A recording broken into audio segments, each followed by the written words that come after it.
धर्म क्या है, धर्म की असली परिभाषा क्या है, धर्म मेरे मायने में क्या है और धर्म एक्चुअल में क्या है। देखते हैं, सुनो। हम आज एक ऐसी स्थिति में अटके हुए हैं कि हम ये समझ नहीं पा रहे हैं कि एक्चुअल में धर्म क्या है। हम केवल जो धार्मिक लोग हैं, जो दावा करते हैं कि मेरे से बड़ा धार्मिक कोई है ही नहीं, जो दावा करते हैं कि भगवान ने मुझे अपना असिस्टेंट सेक्रेटरी रखा हुआ है, भगवान तुमसे डायरेक्ट बात करता ही नहीं है, भगवान मेरे से बात करता है और मैं तुमसे बात करता हूं, मैं तुम्हारी बात भगवान तक पहुंचाता हूं, है ना। ऐसे लोग आपको मिल जाएंगे। और आप आगे बढ़ो इससे पहले मैं बता दूं कि तुम्हें लग रहा होगा कि कहीं ना कहीं मैं नास्तिक व्यक्ति हूं, मैं नास्तिक व्यक्ति नहीं हूं। आप वीडियो के कॉर्नर में देख सकते हैं माता सरस्वती की तस्वीर लगी हुई है ना। धार्मिक होने का मतलब ये नहीं होता कि आप अंधा अंधे बन जाओ ना, खुद का दिमाग यूज ना लो। और नास्तिक बनने का भी मतलब ये नहीं होता कि आप किसी भी धार्मिक व्यक्ति की भावनाओं को ठेस पहुंचाओ। लेकिन एक अच्छी चीज है और एक गलत चीज है, दोनों में आपको फर्क पता होना चाहिए। अच्छा और सही क्या होता है, यानी अच्छा और सही एक ही बात होती है, बट सही और गलत क्या होता है, देखो मैं आपको बताता हूँ। अभी एक बाबा जो हैं अपने आप को जगत गुरु कहलवाते हैं। अब मुझे पता नहीं है कि उन्होंने वो डिग्री कहाँ से प्राप्त करी, ठीक है। उनका नाम है बाबा राम भद्राचार्य जी, ठीक है। अ, अब वो कितने ज्ञानी हैं कितने अज्ञानी हैं वो तो वो खुद जाने, और मैं कोई होता नहीं हूं उनके बारे में कोई टिप्पणी करने वाला। बट उन्होंने एक स्टेटमेंट दिया है कि क्या नाम से जनेऊ धारण करने से क्या होता है कि इंसान के करंट नहीं लगता है, ठीक है। यानी हमने फिजिक्स में पढ़ा था, क्या पढ़ा था कि करंट केवल इंसुलेटर उनसे ही फ्लो नहीं करता है, कंडक्टर के अंदर करंट फ्लो करता है। ये बात आपने पढ़ी है, मैंने पढ़ी है, ठीक है। हो सकता है कि जनेऊ क्या है, इंसुलेटर है, मान लेता हूं मैं। लेकिन उन्होंने कहा कि जनेऊ पहनने के बाद में, जनेऊ एक इतना सा धागा होता है, ठीक है, जिसको ब्राह्मण लोग पंडित लोग धारण करते हैं, ठीक है। वो उनके धर्म से रिलेटेड जुड़ा हुआ है, मैं उसके बारे में कोई टिप्पणी नहीं करूंगा, ठीक है। लेकिन उसके धारण करने के बाद में इंसान जब करंट को छुएगा तो उसका करंट नहीं आएगा। भाई साहब, ये कैसी बातें हैं, ये कैसा विज्ञान है जो ना मैंने पढ़ी है ना मेरे बच्चों ने पढ़ी है, नहीं आज तक किसी का इसका मैंने विश्लेषण किसी भी किताब में देखा है। हाँ, बताओ मुझे क्या है ये। तो मैं यही तो कहता हूं कि हमने क्या कर रखा है, कुछ बाबाओं को ईश्वर मान लिया है, या फिर उनका पर्सनल सेक्रेटरी मान लिया है। जैसे कोई नेता होता है ना, नेता का एक सेक्रेटरी होता है, हमें उस सेक्रेटरी से मिलना पड़ता है, उसके बाद वो बताता है कि नेताजी से कब बात होगी। चलो वो तो मान लेते हैं, लेकिन ईश्वर जो आपके लिए भी ईश्वर है, मेरे लिए भी ईश्वर है, और नहीं मानने वाले के लिए भी ईश्वर है। भाई कोई का माँ बाप जो है, कोई बच्चा नहीं माने तो नहीं माने, बट माँ बाप तो माँ बाप होते हैं, है ना। तो एक बात बता रहा हूं मैं आपको कि चलो मान लेता हूं, तो ईश्वर को कब से किसी सेक्रेटरी की जरूरत पड़ने लगी भाई।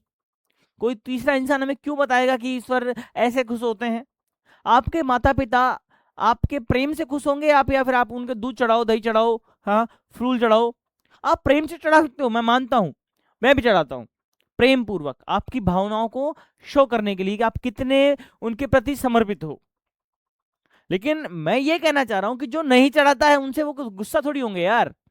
हाँ, आपके माँ बाप के दो तीन बच्चे हैं, मान लो एक गुस्से वाला है एक प्रेम वाला है, आपके माँ बाप तो दोनों से समान प्रेम करते हैं ना, करते ही नहीं करते, बताओ मुझे, समान एकदम करते हैं ना। तो फिर हाँ, ये कब तक चलता रहेगा भाई कि ईश्वर दुखी हो जाएगा, ईश्वर नाराज हो जाता है छोटी छोटी चीजों से। ईश्वर इतना छोटा थोड़ी हो गया कि छोटी छोटी चीजों से नाराज हो जाएगा, बताओ मुझे। इसलिए मैं कहता हूँ थोड़ा देखो, भगवान की भक्ति करना एक अलग चीज है, अंधविश्वास में पड़े रहना एक अलग चीज है ना। क्योंकि ये अंधविश्वास ना इंसान को मानसिक तौर से गुलाम बनाता है, मानसिक तौर, मानसिकता से गुलामी। और मानसिकता से गुलामी अच्छी चीज नहीं है। आप कहीं ना कहीं अपने आप को एक छोटे से क्राइटेरिया में बांध दे रहे हो, है ना। ये आपकी बुद्धि जो है इतनी बड़ी है, इसका अगर आप विस्तार करने बैठोगे ना तो संसार का आप उद्धार कर सकते हो। लेकिन आप जब अपने आप को मानसिक रूप से गुलाम बना लोगे ना, तब आपका उद्धार नहीं होगा। समझ आई मेरी बात। आप किसी भी बड़े व्यक्ति को देख लेना, किसी भी महान व्यक्ति को देख लेना, लोग महात्मा गांधी को गलत बोलते हैं, ठीक है, नाथुराम गोडसे ने उनको गोली मारी, और कुछ लोग तो उनको नाथुराम गोडसे को पूछते भी हैं, है ना। लेकिन वो कहते हैं कि महात्मा गांधी जी जो हैं श्री राम को नहीं मानते थे। अरे भाई, वो व्यक्ति जिसका अंतिम शब्द था हे राम, समझ रहे हो मेरी बात, उस व्यक्ति को गोली मारने वाले को लोग पूज लिया करते हैं। मैं देखो किसी भी इंसान को पूजने के तो बिल्कुल खिलाफ हूं भैया। इंसान को पूजने का अधिकार तुम्हें किसने दिया? अगर तुम्हें पूजना है इंसानों को, अपने माँ को पूजो, अपने पिता को पूजो, अपने गुरु को पूजो। समझ आई बात? पूजने का अगर काम है तो। और किसी की अगर आपको इच्छा, अच्छी बातें अच्छी लग रही है तो उनकी बातों को मानो, ना कि पूरे के पूरे इंसान को। पूरे के पूरे इंसान को मानना आपके कहीं ना कहीं आपको छोटा बना रहा है, कहीं ना कहीं आपको एक सिकोड़ के रख दिए रहे, समझ रहे हो, संकुचित कर दे रहा है। संकुचित बोले तो आप अब बन चुके हो उस व्यक्ति की महानता के अंदर। अब आप उस व्यक्ति को कुछ नहीं बोल सकते। अब आप उस व्यक्ति से सवाल नहीं पूछ सकते। अब आपको उस व्यक्ति के, देखो जैसे ये बाबा मैंने बताया आपको, रामभद्राचार्य जी, बहुत लोग इनको मानते हैं, बहुत लोग मानते हैं, कुछ लोग इनको ईश्वर तक मान लेते हैं, ठीक है। अब मुझे एक बात बताओ, इनको ईश्वर मानने वाले लोग क्या इनसे सवाल पूछ पाएंगे कि जनेऊ से कैसे करंट रुक जाता है भाई? हाँ, इन्होंने पहले भी एक भाषण दिया था, है ना, और बहुत सारी चीजें बोलते रहते हैं। मैं नहीं कह रहा कि ये 100% गलत होते हैं हमेशा, बट अब तो ये गलत है ही ना। और ऐसे बहुत बाबा आपने देखे होंगे, बहुत बाबा। हाँ, बाबा क्या, मैं तो इनको तब मानू ना भाई, कोई इंसान मर चुका है उसको जिंदा कर दो, ये मैं कह रहा हूँ, चरण धो के पी लूंगा। हाँ, कोई इंसान के कैंसर उसको ठीक कर दें, मैं चरण धो के पी लूंगा। किसी का हार्ट फेल हो गया, किसी का टच करके मैं सही कर दें, मैं चरण धो के पी लूंगा। बाबा प्रेमानंद की किडनियां ठीक कर दें ये लोग, मैं चरण धो के पी लूंगा। आप करे तो सही। और नहीं कर सकते तो देश की दुनिया को पागल क्यों बनाते हो भाई? ये जनता है। हाँ, मुझे पता है कि तुम्हारे पर बावली और अकेली बावड़ा होने का मतलब ये नहीं कि तुम इन्हें अज्ञानता के अंधकार में ढोक दोगे।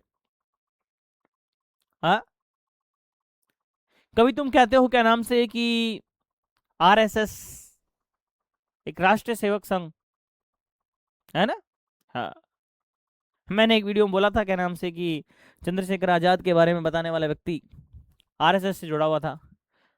अब ये लोग जब हनुमान जी को नचा के कह देते हैं कि क्या नाम से हनुमान जी नहीं थे, वो अंगद थे, मैं भी कह देता हूं कि वहां पे आरएसएस की फुल फॉर्म मेरे अनुसार होगी फिर तो, है ना, राष्ट्र विरोधी संघ,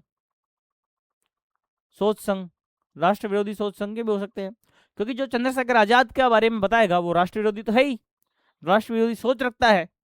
तो मैं बताऊंगा फिर आरएसएस की फुल फॉर्म क्या होती है, राष्ट्र विरोधी सोच संघ। अब कर लो जो करना है। तो मैं कहता हूं इसीलिए तो कि थोड़ा सा अपना दिमाग लगाओ। ईश्वर को मानना अलग चीज है, ईश्वर एक अलग क्राइटेरिया है, और बाबा लोग एक अलग क्राइटेरिया है, और नेता लोग भी एक अलग क्राइटेरिया है। ईश्वर को ऐसे मानो जैसे अपने माता पिता को मानते हो, बस, इसके अलावा कुछ नहीं। कि जो ईश्वर है उसी वही माता पिता है, और माता पिता है वही ईश्वर है। हमें जन्म देने वाले माता पिता हैं। और इसके अलावा भी अगर आप ईश्वर को मानना चाहते हो तुम बिल्कुल मानो, लेकिन केवल और केवल प्रणाम प्रभु, आपका बहुत बहुत धन्यवाद, आपने ये जन्म दिया, अब इसमें सुख और दुख सब आप ही का दिया हुआ है, कृपया करके हमें एक अच्छी राह पर ले जाना, बस इसी की आपसे प्रार्थना करते हैं, और गलत कामों से हमें बचा के रखना।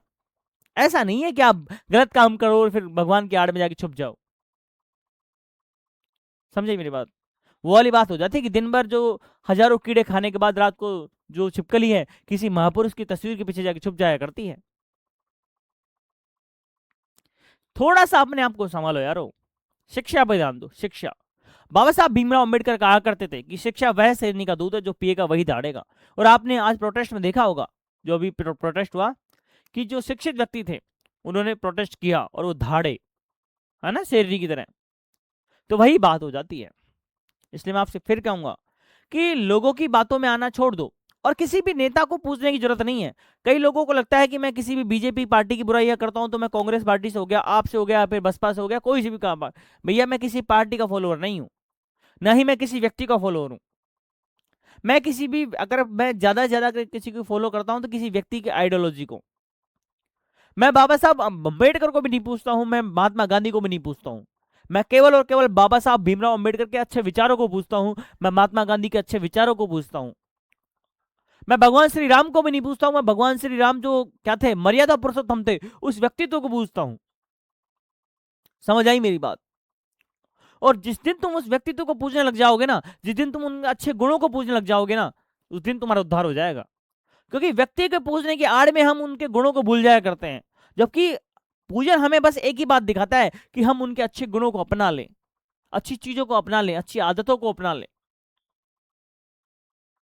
इसलिए थोड़ा सा अपना दिमाग लगाओ। जब तक के लिए बाय बाय, टाटा, शबा खैर, जय हिंद, जय भारत।